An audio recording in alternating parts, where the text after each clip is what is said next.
I'm going to deduct a minute from Honorable Souls and credit it to you.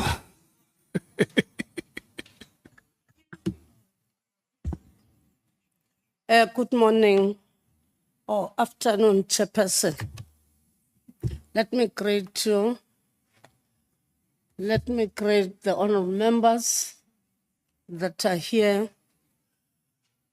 And let me greet the senior council and the team and the administration. Good afternoon, Deputy Minister. Afternoon, ma'am. Thank you. I've got few questions. Whereby I will start when the minister was here. When the minister was before this committee, he gave the evidence that he issued the directive based on the authority granted to him in terms of Section 207, subsection 2 of the Constitution of the Republic of South Africa. Then if you'll go to the Constitution, it will talk about the control of police service. Then that subsection, it provides that the National Commissioner is responsible for controlling and managing the police service in accordance with the National Policing Policy and the directions of the cabinet member are responsible for policing. Then, here is the question. Do you agree that the directive that was given by the minister on the 31st December 2024 to disband the PKTT immediately fell within the scope of the minister's authority to issue policing directive? Do you agree to that?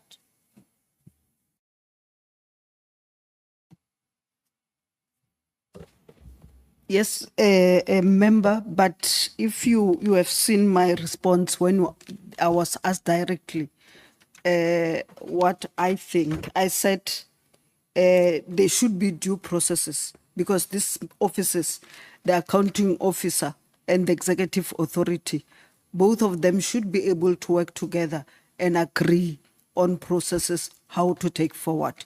So yes, the minister might be having the executive powers to be able to give direction, but the person who's going to implement is the accounting officer. So they should be able to find each other and be able to implement whatever needed to. Thank you. So we are saying that this particular directive that the minister gave on the 31st, he was not supposed to do so. Are you saying that? I'm not saying that, ma'am. Thank you. The minister used his executive powers, but I had my own view, but I'm not saying he can't issue it. You can't say your own views in this regard? I did, like I did said when the SC was asking me. Okay. Thank you. With reference to paragraph 26, you indicate that you had a telephonic discussion with the minister regarding the directive to disband the PKTT. Do you remember, or did you, during your conversation with the minister, at least indicate your concerns regarding the approach he took for the disbandment of the PKTT? Did you raise your concerns with the minister during that telephonic conversation? Thank you very much, ma'am. As I said, the minister phoned me. I thought the letter was fake. So that's why I didn't even follow it up, because there's a lot of misinformation and fake news going on the social media. Then the minister phoned me and said the letter that is circulating is not fake. I wrote it. So there was nothing I could do. The letter was already written. The letter was already given to the National Commissioner. The letter was even, out there in the social media. So I did not ask him why he did not tell me or not tell me. So it was like him confirming to me that it's not fake. He wrote the letter. Thank you. I did not ask him anything.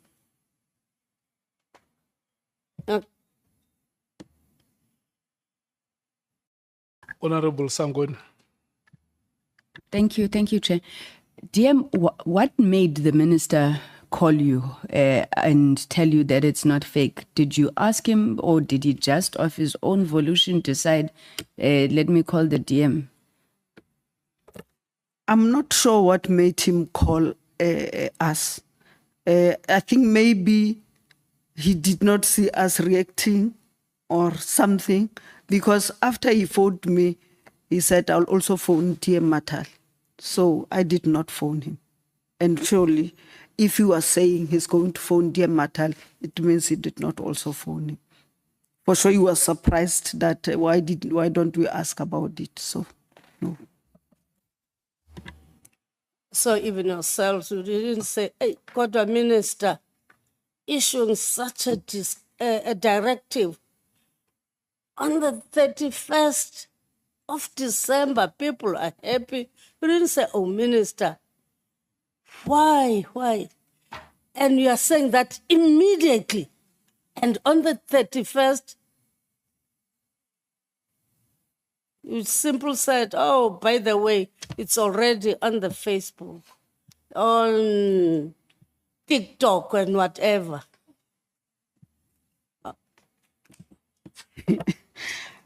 Funny enough, with this festive, safer festive, because we've got 9 provinces, the minister divided each one of us 3 provinces. I was working in the Northern Cape, the Northwest, and Limpopo. On the 31st, I was in Beitbridge, checking there what is going on and then what is happening there and all other things. And I think I finished my work around 5 o'clock, then went home to prepare for the braai and the cricket like anybody. So I did not really ask him why or not. Thank you. Okay.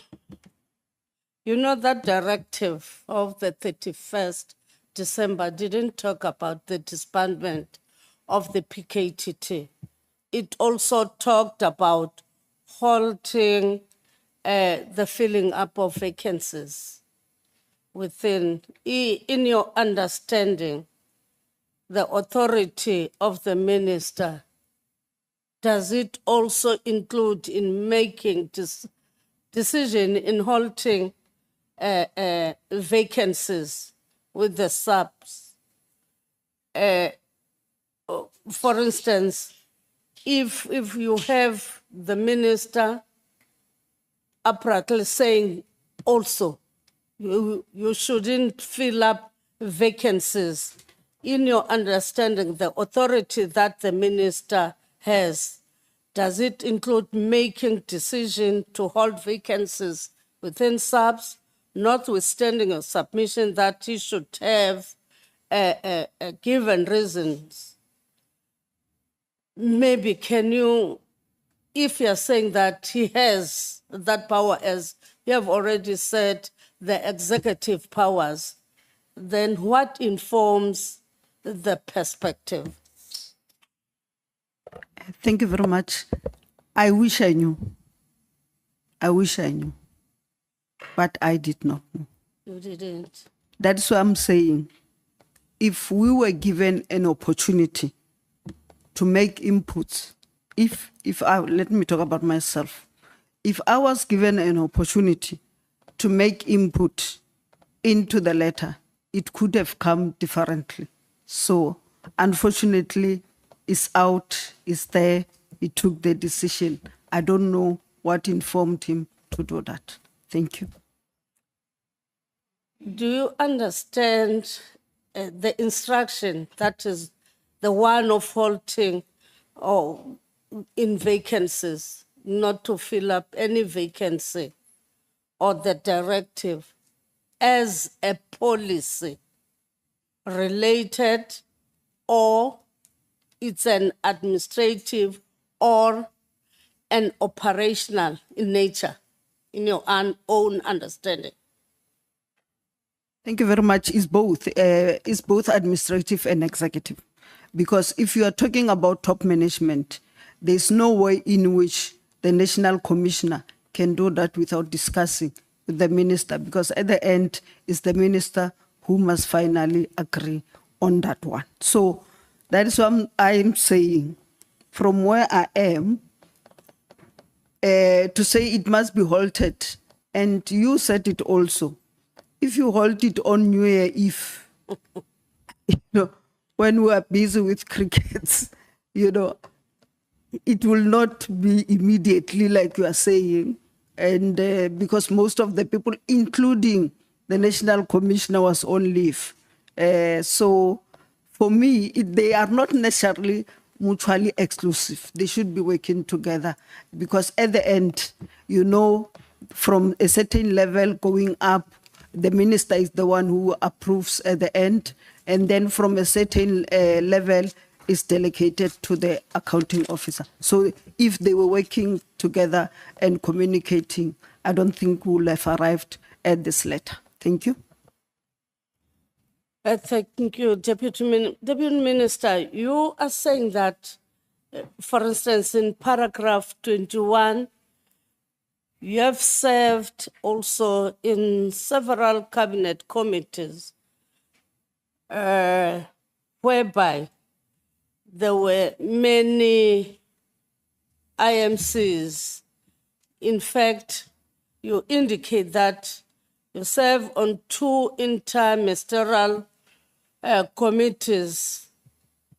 The first one, the Extended Ministerial Multidisciplinary Committee to respond to foodborne illness, Wara Wara. Then the second one is the IMC on 2026-2027 local government elections. What is the understanding of how IMCs, interministerial committees, operates? Do have in their terms of reference? Is there a specific duration for their establishment? Thank you very much. Just for correction, I am serving in these committees. Oh, now? Yes, Okay. as I'm talking to you, I'm serving in these committees. In terms of the interministerial, you are appointed by the president, like you are DDM, if you are a champion of DDM of Nkangala. You are appointed by the president to be the champion of that. So in terms of serving in the interministerial, the IMC committees, you are appointed by the president, because it's different ministries serving into that. And remember, deputy ministers are members of the executive. So the president can also assign them any other responsibility. So for the IMCs, the responsibilities are delegated by the president himself. And then it will say who is the chair. Like in terms of the elections is the Minister of COCTA. And then in terms of foodborne is the Minister of Health. So he will say who's the minister and who others are serving in it. But individually, he will write to a letter that I am appointing you to serve in the following committee, the IMC committee. Thank you. All IMCs, they have a uniform approach on how they operate, in your own understanding? Not necessarily. Remember, the president, when he appoints you to be part of the IMC, it will be defined what is expected of you. So it will not be the same. Unless if you're saying in terms of that the IMCs are appointed by the president himself. So if you are having this particular IMC, then the term of those deployees comes to an end and others, they come, will they automatically join or they will sit to be appointed also? In terms of my own understanding, this is a new term. So for every term, you have to form new committees. Like, I would not think that if the 2026-27 local government elections were coming somewhere in 2030, the president would have formed the IMC on the local government preparations. So it depends on what, but for every new administration, because it's new people, the IMC, are reappointed. If you are still there, you'll still be reappointed as maybe part of the IMC. That's my understanding. Let's talk about the current one that you are serving in. Their reports, where are they submitted to, the reports of the IMC? They are reported to us as part, we've got the secretariat, and then as we meet, the Department of COCTA will then, serve as the secretariat, and then they will give us documents and the agenda to discuss, and then thereafter, our minutes or our decisions will then be submitted to the President's office. Thank you. Let's take the IMC of the PKTT, whereby also it was formed by the president, but you said you only heard about it on the 5th of March, 2025, when we were in the portfolio committee.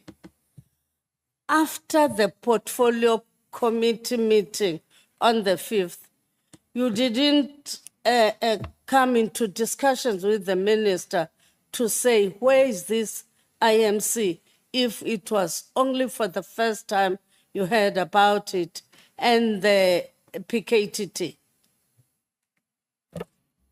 Thank you very much. The mere fact that I did not receive a letter to be in the IMC, and so I didn't know that it was in the IMC. But when the minister appeared before this committee, he informed this committee that there is no IMC. But the former minister also, Minister Bekitele, when he appeared before this committee, he said the IMC is continuing. So I think there's some issues that must be dealt with by the relevant people. Legal, I would think it's legal people in the presidency to be able to deal with the matter. But I know that if you serve in the IMC, you get a letter from the president informing you that you are serving in this committee. Honorable DM, the time of the member is up. Can we please move to Honorable Noval? Thank you so much, Honorable Sokanya.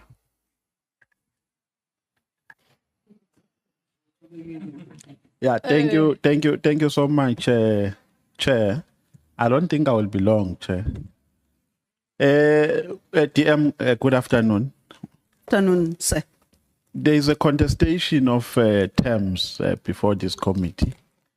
when the first witness appeared, General Mkhwanazi, on the PKTT name, he gave us the name PKTT.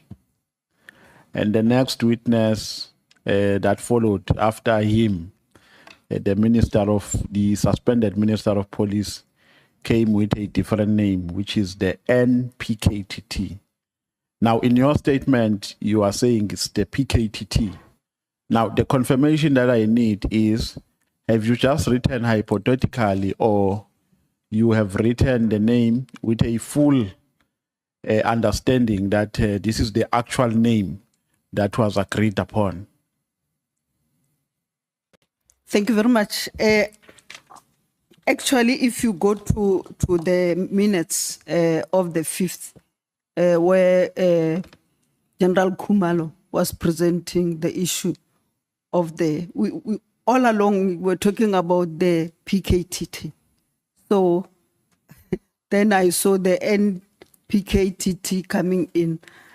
I'm not sure. Maybe as you're saying, it might be semantics, but all along when we discuss is PKTT. So it might be, or it might have come when we're discussing the organizational structure. Remember, we were saying that we must start defining murder as murder, whether it's murdered by political but murder is murder.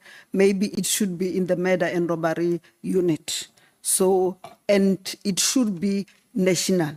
You can't have this political killing like it's happening in one province.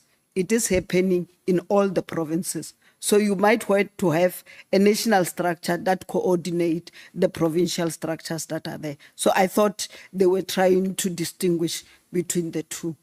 Okay, so to the best of your knowledge, the actual name that was espoused is the PKTT. Yes, sir. Okay, the SC, I was tempted to ask a follow-up question, but I said, no, let me reserve it for my time. Had asked you about a meeting that you held in which a report about the PKTT was given. Subsequently, I asked you about the impression that you got from that meeting, and then you said, because you believe that it's an intelligence matter, so you reserve your comments. But I think the question was actually in relation to the impression in the context of the performance of the PKTT, that in your view, did you get an impression that the PKTT is functional, or it's just a ceremonial structure which is no longer effective? So along those lines, which impression did you get? Thank you for clarifying the matter. As I said, I did not know much about the PKTT. In that report that was presented on the 5th of March, the successes, why it was formed, the successes that were there, the challenges of the misinformation and all other things were put there. And where I am, I'm not able to go out really and check whether it's right or wrong. Yeah, but the impression that you got at that time, what impression that did you get in relation to its functionality? If I looked at the report that was in front of me, I think they were doing a great job. Okay. You know, when you get into a normal workplace, as a human being, it's easy to detect when there's a toxic environment or when there's factionalism. You detect through the language and the mood that no, this one is in good terms with that one.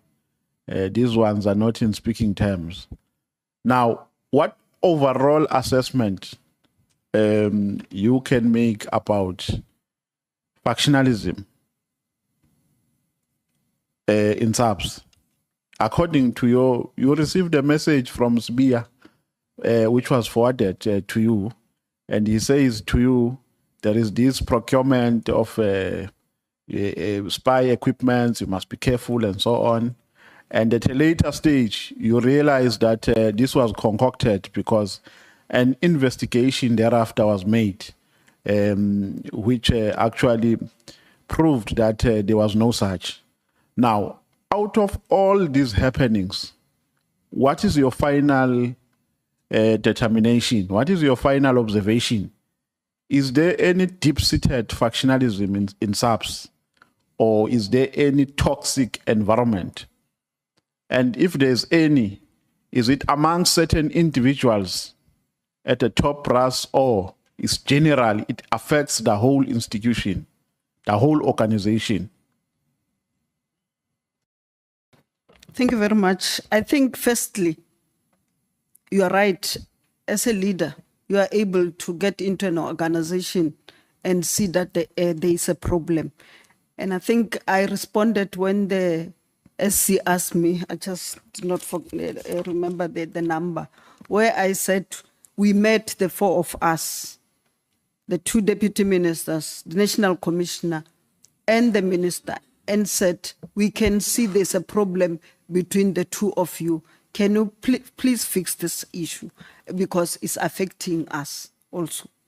And we said, we have also realized that you, the national commissioner, you are not in good terms with DNC Sibiya, and there's also issues between Sibiya and Lieutenant Mkhwanazi. Can you please meet with them and make sure that they find each other so that we can be able to work better and move forward? Because we didn't want to choose, whether, like you say, which faction you want to be in or what, because we wanted a SAPS that was working.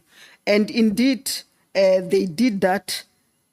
And unfortunately, like I said, when you had him on the 6th of is it July, when he said, yes, the meeting was there, but I don't work with criminals, whatever it is. But we did that, and we asked even the minister and the national commissioner that when you work together, at least once a week have a meeting, not necessarily write letters to each other. When we reach a letters level, it means there's no level of trust and respect, and then that would be a problem.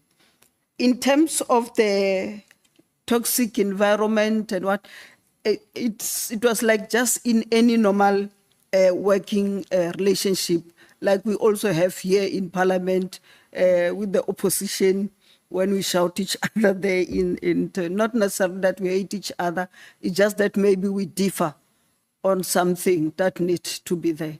But I think, according to me, it might not be true. It might be one to be briefed, is that the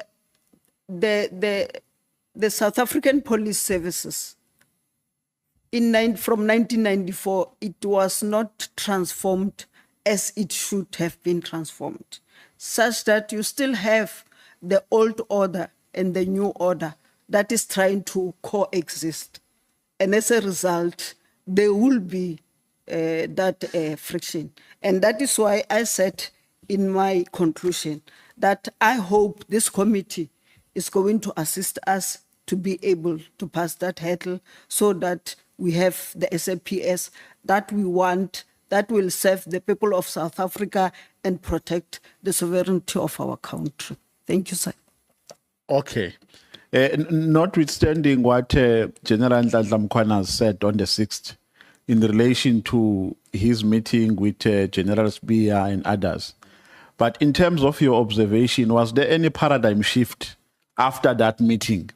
Did you experience any change? When people are mediating each other, when they come out of that mediation, you can tell from a distance that there is now a paradigm shift. Did you experience any paradigm shift?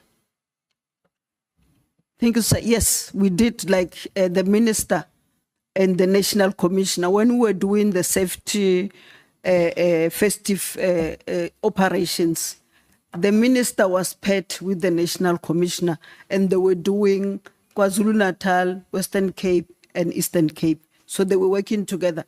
And I was given the acting national deputy national commissioner, and then Matalu was also given the national deputy commissioner. So we worked together until like the 31st letter and until the 6th August when this thing came. But all along, I thought we were working together. And I must say to you, in terms of the deputy minister, I worked with all of them, including General Mkhwanazi.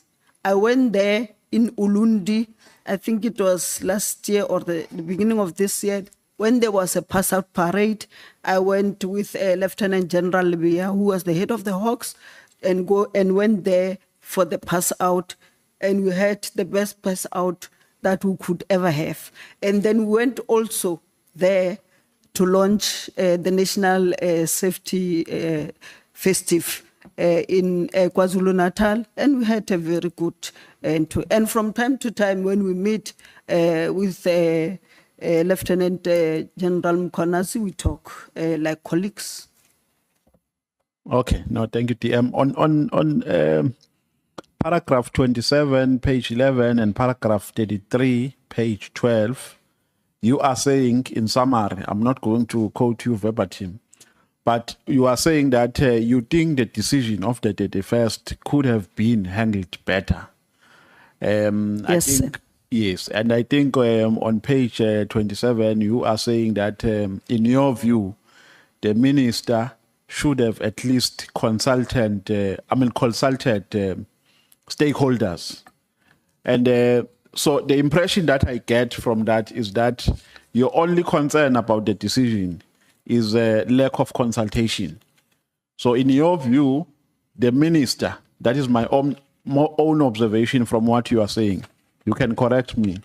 In your view, the minister had a right or a constitutional right to take a decision, but his decision was, was short of a widespread or comprehensive consultation. That is the area of concern in terms of your own observation. Is that correct? So it means, to elaborate, so it means, according to you, had the minister consulted, then the decision was going to be correct. I don't think you understand me correctly, or maybe it's because it's a short letter.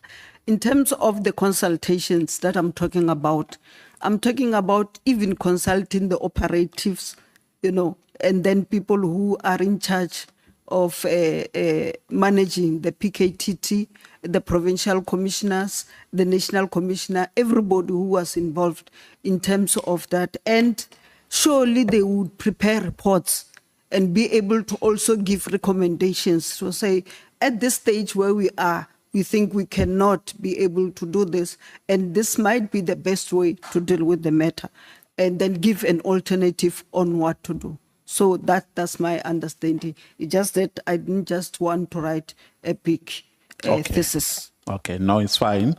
Now, Minister Mkhwanazi sits with you for 12 months. He doesn't give you a performance plan. After him, Minister Kachalia comes in. And then you raise a concern to him that, Minister, there is no delegated function to us.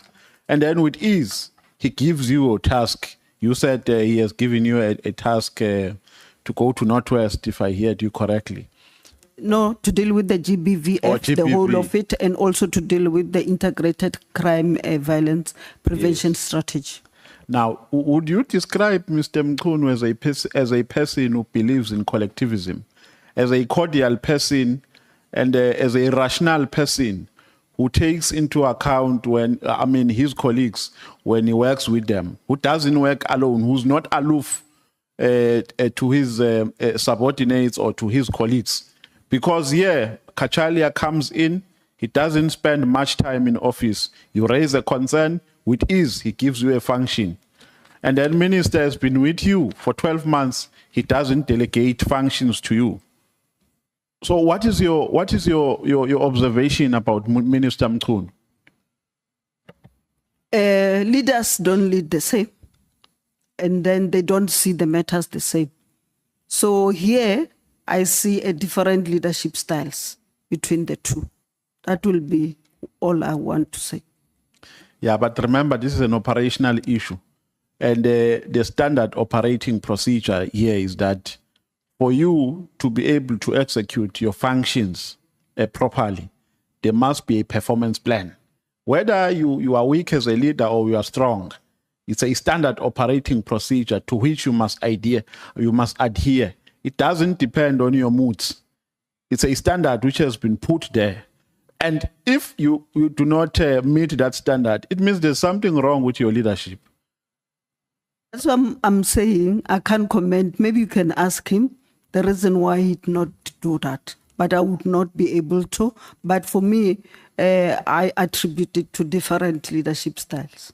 Yeah, but you found it ironic that after 12 months in office, you don't get a performance plan. To you, was it an ordinary or it's a normal thing or it's an ironic thing which must never be encouraged? I tried to raise it at some point, and it was coming. I thought, yes, I agree with you. It must not. It's okay. not. Then the last question, second last, the chair will kick me out, I know, when I'm running out of time.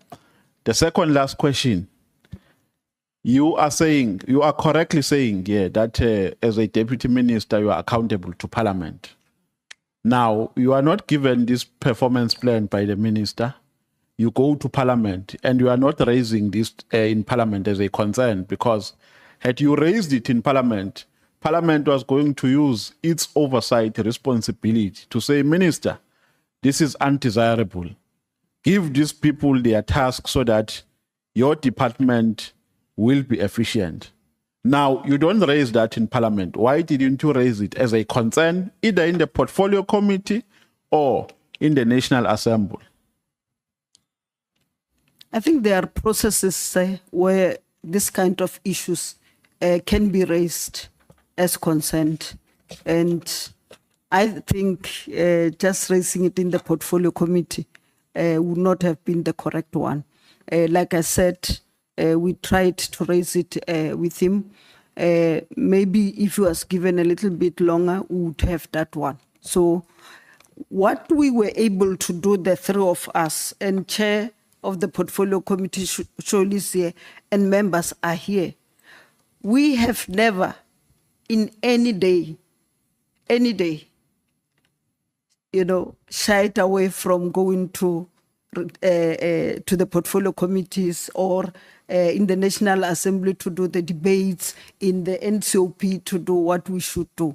Because the chairperson of the portfolio committee also understood that our portfolio, unfortunately, is on Wednesday, and Wednesdays are normally cabinet days. So we're able to do that as deputy minister. So yes, we raised the issue, but I don't think it has reached a stage where we had to go to the committee and start saying, but the minister is not doing that. I don't think it has reached that level.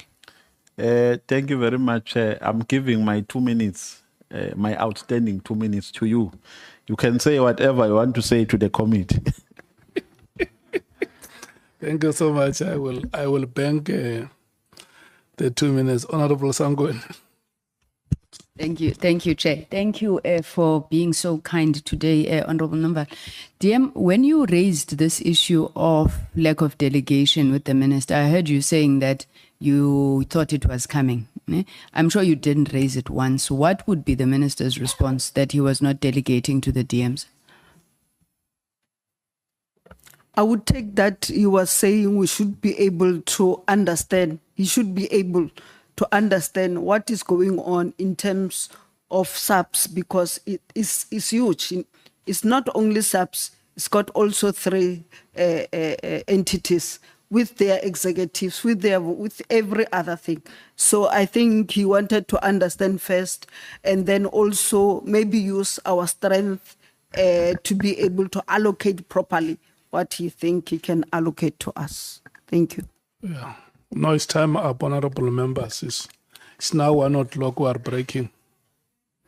We will come back at 20 minutes to 2.